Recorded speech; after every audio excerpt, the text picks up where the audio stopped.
নমস্কার বন্ধুরা, জবাব ডিসাইন নিউজ চ্যানেলের পক্ষ থেকে তোমাদের সকলকে জানাই স্বাগত। তো অবশেষে টিচার নিয়োগের একটি বিরাট বিজ্ঞপ্তি যেখানে তোমাদের সাথে কথা বলবো আজকে, যেটা পশ্চিমবঙ্গ সরকারের অধীনে নয়, সেটা সরাসরি সেন্ট্রাল গভর্নমেন্টের আন্ডারে। এবং এখানেও তোমাদের কিন্তু সরাসরি ওয়াক ইন ইন্টারভিউ দিয়ে নিয়োগ করা হচ্ছে, মানে সরাসরি ওয়াক ইন ইন্টারভিউ রয়েছে, কোনো রকমের রিটেন টেস্ট দিতে হচ্ছে না। ডাইরেক্ট সিভি তোমাকে জমা করতে হবে এবং সরাসরি ওয়াক ইন ইন্টারভিউতে পার্টিসিপেট করতে হবে, তাহলেই তুমি কিন্তু সরাসরি নিযুক্ত হতে পারবে, যেখানে খুব ভালো মানের বেতন রয়েছে। এবং এখানে তোমাদের বলে রাখি, টিচার এবং নন টিচিং স্টাফ যারা রয়েছে তারা প্রত্যেকেই কিন্তু এখানে মানে সব রকম পোস্টের জন্য, মানে টিচার পোস্টের জন্য, নন টিচিং স্টাফ পোস্টের জন্য, সব রকম পোস্টের জন্য এখানে অ্যাপ্লিকেশন করতে পারবে। এবং মিনিমাম 18 বছর তার জন্য বয়স হতে হবে। আর আরেকটি বিষয়, তোমাদের এখানে কোনো রকমের ফিস দিতে হবে না, সম্পূর্ণ বিনামূল্যে তোমরা আবেদন করতে পারবে। এবং পিজিটি থেকে শুরু করে টিজিটি এবং প্রাইমারি টিচার এবং যে ক্লার্ক পোস্ট রয়েছে, মানে স্কুলে যা হয় আর কি, সব রকম পোস্টে তোমাদেরকে নিয়োগ করানো হচ্ছে। তাই একদম মাধ্যমিক লেভেল থেকে শুরু করে আপ টু তোমাদের পোস্ট গ্র্যাজুয়েশন সব রকম ডিগ্রির এখানে ক্যান্ডিডেটরাই অ্যাপ্লিকেশন করতে পারবে। আর সেই ভিডিওতে মানে তোমাদেরকে এই ভিডিওর মাধ্যমে A to Z আলোচনা করা হবে যে কিভাবে অ্যাপ্লিকেশন করবে বা বিষয় বিস্তারিত সবটাই তোমাদের সাথে শেয়ার করব। কিন্তু ডিটেলস বলার আগে তোমাদের প্রত্যেকের কাছে একটাই রিকোয়েস্ট জানাবো, যে যারা এখনো আমাদের এই চ্যানেলটিকে সাবস্ক্রাইব করোনি তারা ঝটপট চ্যানেলটিকে সাবস্ক্রাইব করে পাশে থাকা বেল আইকনটি ক্লিক করে দিও, যাতে করে পরবর্তী সমস্ত ইনফরমেশন পেয়ে যেতে পারো। তো চলো আর দেরি না করে এবার সরাসরি অফিসিয়াল নোটিশ নিয়ে ডাইরেক্ট বিস্তারিত আলোচনা তোমাদের সাথে শুরু করছি। ফার্স্ট অফ তোমাদের বেতন কাঠামোগুলো দেখাই। তো টিচিং পোস্ট যেগুলো রয়েছে সেগুলো তোমরা কিন্তু মোটামুটি 40-42 হাজার টাকা per month salary. Non teaching staff পোস্টের ক্ষেত্রেও তোমরা সেরকমই স্যালারি পাচ্ছ, 35,000 পর্যন্ত তোমাদের স্যালারি স্ট্রাকচার, মানে 44,900 থেকে 35,750, এইটুকুটাই তোমাদের ন্যূনতম স্যালারি রাখা হয়েছে। সেই সম্পূর্ণ সব ধরনের পোস্ট অনুযায়ী এখানে পার মান্থ তোমাদের কিন্তু এই স্যালারিটা দেওয়া হবে। মানে বুঝতেই পারছো, খুবই উচ্চ মানের কিন্তু একটা বেতন তোমাদের জন্য নির্ধারণ করা রয়েছে। এবং ওয়াক ইন ইন্টারভিউ রয়েছে তোমাদের 9/5/2026। এইখানে এই দিন তোমার হচ্ছে ওয়াক ইন ইন্টারভিউ রয়েছে। এবং তোমাদের ক্যান্ডিডেটকে কিন্তু রেজিস্টার মেল অ্যাড্রেসে কিন্তু সম্পূর্ণ ডিটেলস পাঠিয়ে দেওয়া হবে যখন তোমরা অ্যাপ্লিকেশন করবে। তারপরে কিন্তু সমস্ত ভেন্যু থেকে শুরু করে তোমার কবে, মানে 9/5/2026 থেকে ইন্টারভিউটা স্টার্ট হবে। তুমি কোন পোস্টে অ্যাপ্লিকেশন করছো সেই অনুযায়ী কবে তোমার ইন্টারভিউ, সেটা তুমি পরবর্তীতে তোমাদের যে মেল অ্যাড্রেসটি তুমি দিয়ে অ্যাপ্লিকেশন করেছো সেখানে জানতে পারবে। তো অ্যাপ্লিকেশন করার আগে সবার আগে তোমাদের একটা অ্যাপ্লিকেশন ফর্ম রয়েছে, সেই ফর্মটি তোমরা নোটিফিকেশনের সাথেই দেখতে পাবে। তো অফিসিয়াল নোটিফিকেশন থেকেই তোমাদেরকে ফর্মটি দেখানো হচ্ছে। তো ফার্স্টে তোমাদের নোটিফিকেশনের নাম্বার লিখতে হবে, সেটা তোমাদেরকে অবশ্যই দেখাবো। এখানে তোমাকে রিসেন্ট কালার পাসপোর্ট সাইজের ফটো, রঙিন ফটো অ্যাটাচ করতে হবে। অবশ্যই সেটাকে সেলফ অ্যাটাস্টেড করে দিতে হবে। এবার তুমি কোন পোস্টের জন্য অ্যাপ্লিকেশন করছো সেই পোস্টের নাম তোমাকে দিতে হবে, কারণ প্রচুর পোস্ট রয়েছে, প্রচুরই পোস্ট রয়েছে, সব সাবজেক্টেরই টিচার পোস্টে নিয়োগ হচ্ছে, নন টিচিং স্টাফ থেকে শুরু করে সবই রয়েছে। তারপরে তোমাকে এখানে তোমার নাম দিতে হবে, অবশ্যই সেটা ব্লক লেটারে। এবং তুমি মানে তোমার নাম, বয়স যা কিছু দিবে সেটা যাতে মাধ্যমিক বা তার সমতুল্য পরীক্ষার অ্যাডমিটে যে তোমার নাম থাকছে সেই নামটাই তোমাকে দিতে হবে। এরপরে ফাদার্স নেম বা হাজব্যান্ডের নাম। এবার তুমি এখানে তোমাদের মধ্যে যারা মেল ফিমেল রয়েছো, বিবাহিত অবিবাহিত প্রত্যেকেই যেহেতু আবেদন করতে পারবে, তো সেই অনুযায়ী তোমাদের বর্তমানে যিনি গার্জেন রয়েছেন তার নাম তোমাদেরকে দিতে হবে।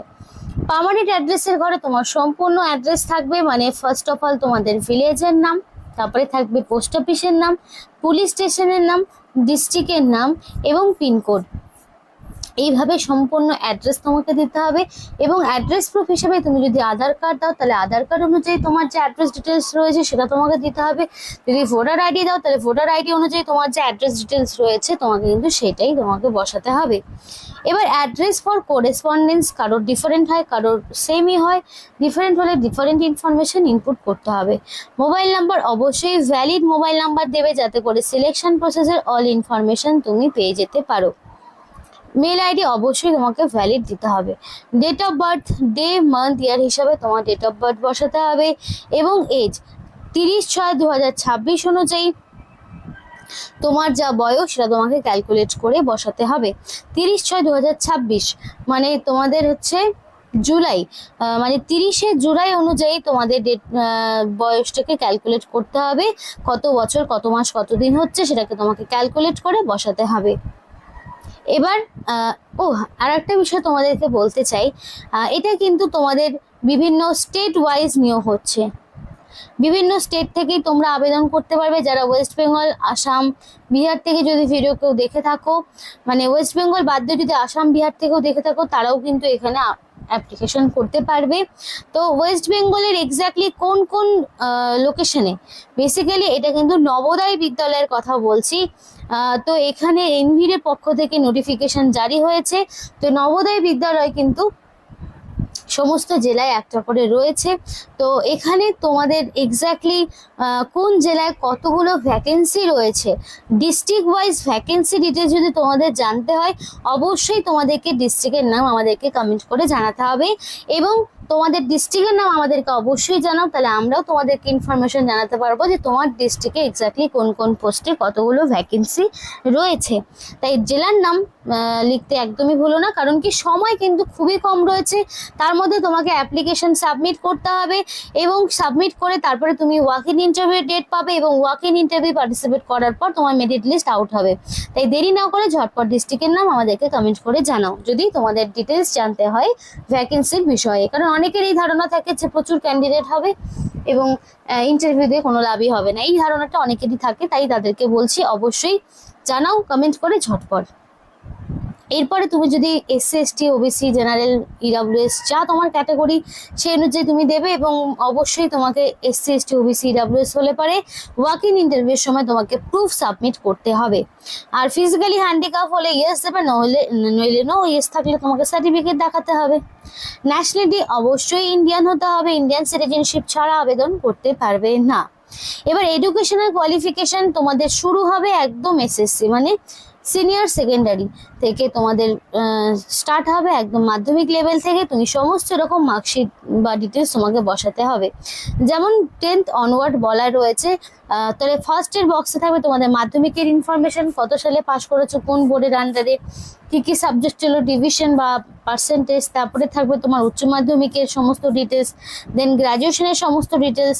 তারপরে যদি তোমার কোনো রকম প্রফেশনাল বা টেকনিক্যাল কোয়ালিফিকেশন থাকে, that is not mandatory, because সবার জন্য কিন্তু এটা দরকার পড়বে না। যারা নন টিচিং স্টাফ তাদের জন্য দরকার নেই। তো সেই অনুযায়ী তোমাদেরকে এটা কিন্তু দিতে হবে। তোমাকে সেই যদি ডিএলএড বিএড ব্যাপার থাকে তাহলে সেই অনুযায়ী বসাবে। এবার যদি এক্সপিরিয়েন্স কিছু থাকে তাহলে এক্সপিরিয়েন্সের ডিটেলস তোমরা দেবে, যদি না থাকে দেওয়ার প্রয়োজন নেই। এবার সরাসরি আমি তোমাদেরকে দেখাতে চাই যে কোন কোন পোস্টে তোমাদেরকে নিয়োগ হচ্ছে। সাবজেক্ট প্রচুর রয়েছে, PGT English, Hindi, biology, physics, chemistry, math, history, geography, economics, commerce, computer science, physical education. তারপরে তোমাদের বিভিন্ন আসাম থেকে যারা দেখছো তারা আসামিজ, মণিপুরি এই সমস্ত। তারপরে TGT English, Hindi, math, science থেকে শুরু করে এদিকে তোমাদের যেগুলো নন টিচিং স্টাফ, যেমন ধরো hostel superintendent, councillor, female nurse staff, এগুলো স্টাফ নার্স, এইগুলো যেমন নন টিচিং স্টাফ।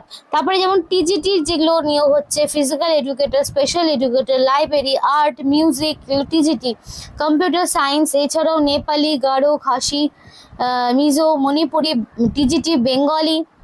তো এখানে কিন্তু সব রকম ল্যাঙ্গুয়েজ যেগুলো রয়েছে সেই সমস্ত ল্যাঙ্গুয়েজ থেকে শুরু করে যা যা সাবজেক্ট থাকে সে সমস্ত সাবজেক্টের টিচার পোস্টে নিয়োগ হচ্ছে।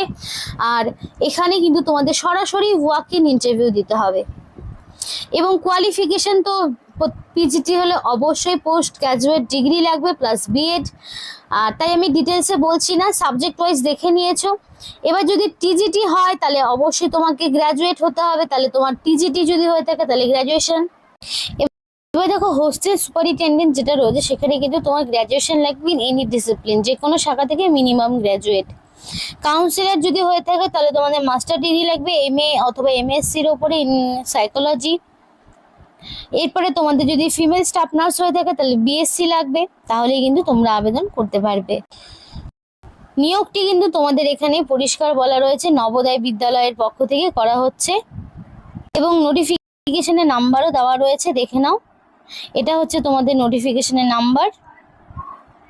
এখানে যে মেল আইডিটি রয়েছে সেই মেল আইডিতে তোমাদেরকে মেল করতে হবে, দেখে নাও মেল আইডিটি, এই মেল আইডিতে মেল করতে হবে এবং কোনো জিজ্ঞাসা থাকলে অবশ্যই এখানে ফোন করে জেনে নিতে পারো।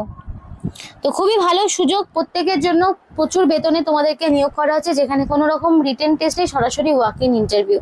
তো এখানে আজকের মধ্যে ভিডিওটি শেষ করছি। ভিডিওটি ভালো লাগলে অবশ্যই লাইক করো এবং চ্যানেলটিকে সাবস্ক্রাইব করে আমাদের সাপোর্ট করো, আমাদের সাথে থেকো, পাশে থেকো। আর ভিডিওটি সম্পূর্ণ দেখার জন্য তোমাদের সকলকে জানাই অসংখ্য ধন্যবাদ।